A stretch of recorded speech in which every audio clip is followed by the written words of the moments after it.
He stored his art and his photographs in these flat boxes that he had left over from his printing career. I can still picture it. We're at the cottage, sitting at the table in the sunroom, looking out at the lake. Both of us sitting there together, just opened the box, and I just went through them one at a time. Dad, what's happening here? What's happening here?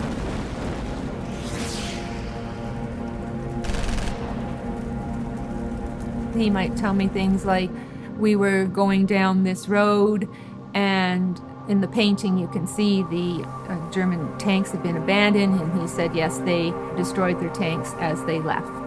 And then I would jot it down. When my son was in grade 5, he had an assignment to interview someone in the family. And so we decided he could interview me on behalf of my dad. And that was really the first time that we started looking at them as to what's the sequence, what's happening here. I had put together a PowerPoint presentation that I gave in Collingwood, and there was someone there, and he said, I think that General Richard Romer may have been in that plane. It's a shot of a Mustang.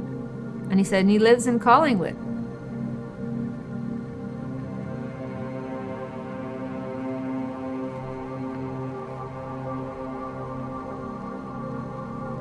We met a few times at his retirement home, and he shared stories of what it was like to be in the plane, and he explained how that he simply would push a button on a hand device and look down and see what he was taking pictures of.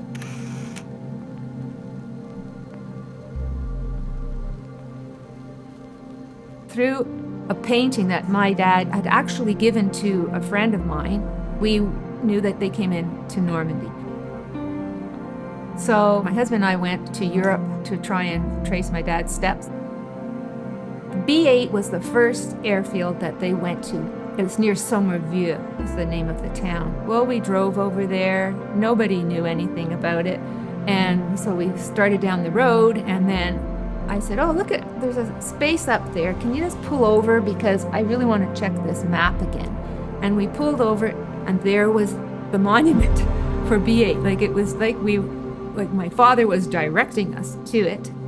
It was the first time that it really felt real to me.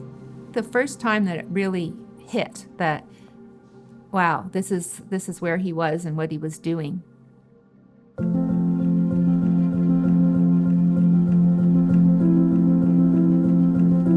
They were the closest reconnaissance group to the front of any of them. Trucks would come in and they'd put down the wire and they would make the airfield. Then pilots would go out in planes such as Spitfires to take the photos. The photographers would go out with these particular types of cameras and fit them into the actual airplane. Then the planes would go off. At that point, some people have asked me, oh, was your dad in the plane? No, my photographers were never in the plane. They were waiting at the airfield. So they had time while they were waiting, and I suspect that's when he did his art, because they were passing time.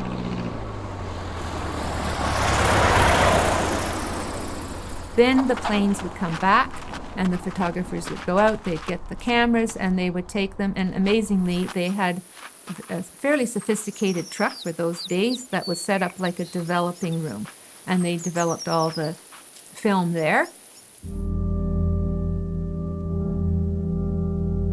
When they were trying to get over the Rhine, then it was a big production. They could do like 1,000 in an hour. It was very sophisticated, and they'd get them printed out and drive up to the front with the photos.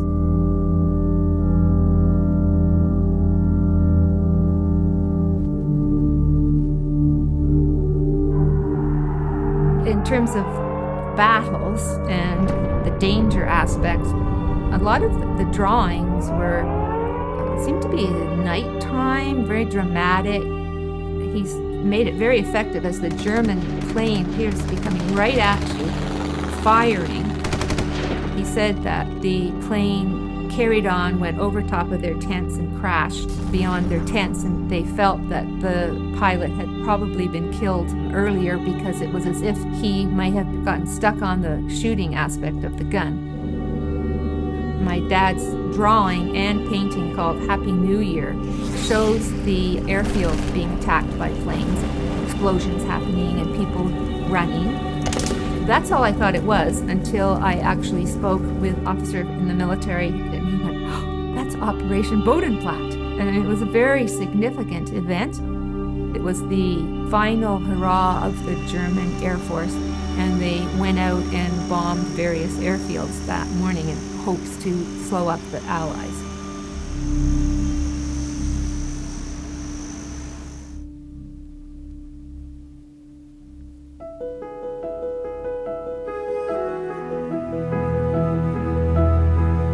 They needed ways to keep the morale up of the men. So my dad seemed to document those ways. So one of the paintings is called Crap Game, and the men are just outside a tent and they're playing the game on the ground. Another painting that he did that I'm particularly fond of, it looks quite dramatic. They're inside a tent.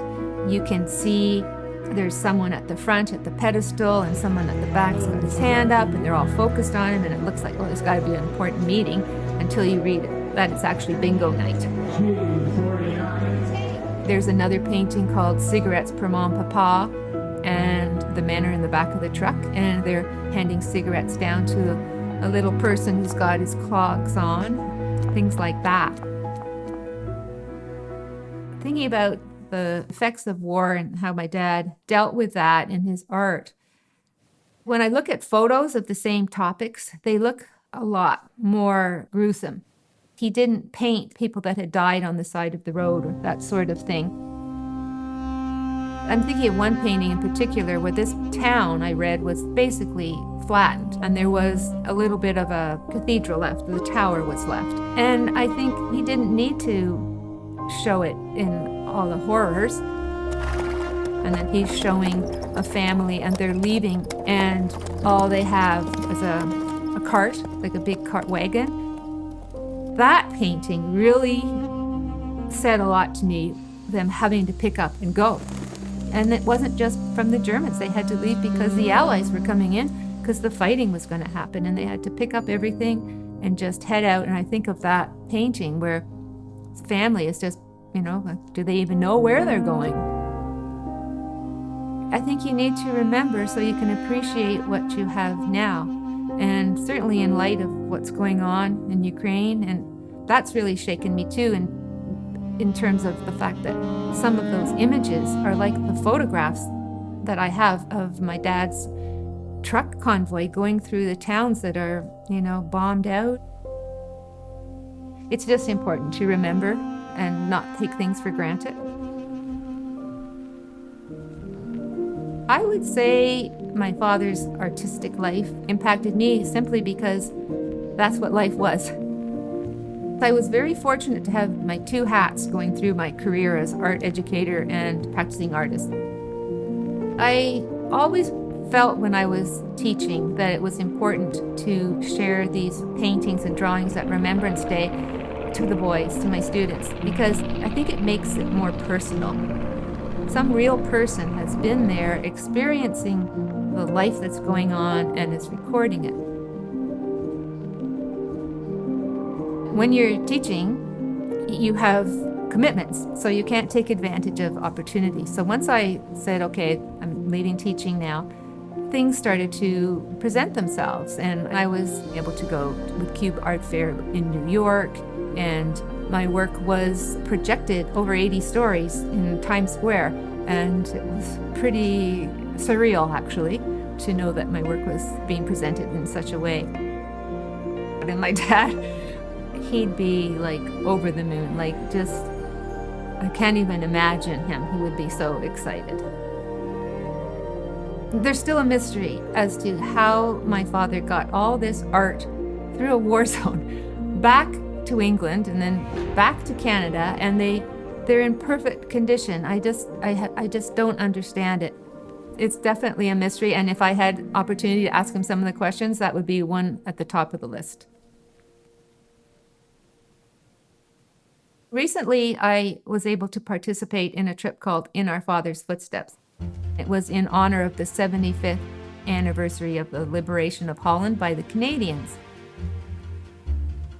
Something extremely special for me on this trip was I had the opportunity to present Princess Margriet with one of my dad's original 1944 drawings that he had done in Holland. I had it all wrapped up, framed in my knapsack. And so I was walking, like doing these long walks with it in my knapsack, kind of imagining my dad having to transport it through his journey. My dad's paintings weren't just paintings now, it's like this experience made it all very real. This has been a huge journey for me, and now I have some closure on it, which I'm happy to have. But I'll just keep my dad's portrait up on the wall there, and then he can watch my art.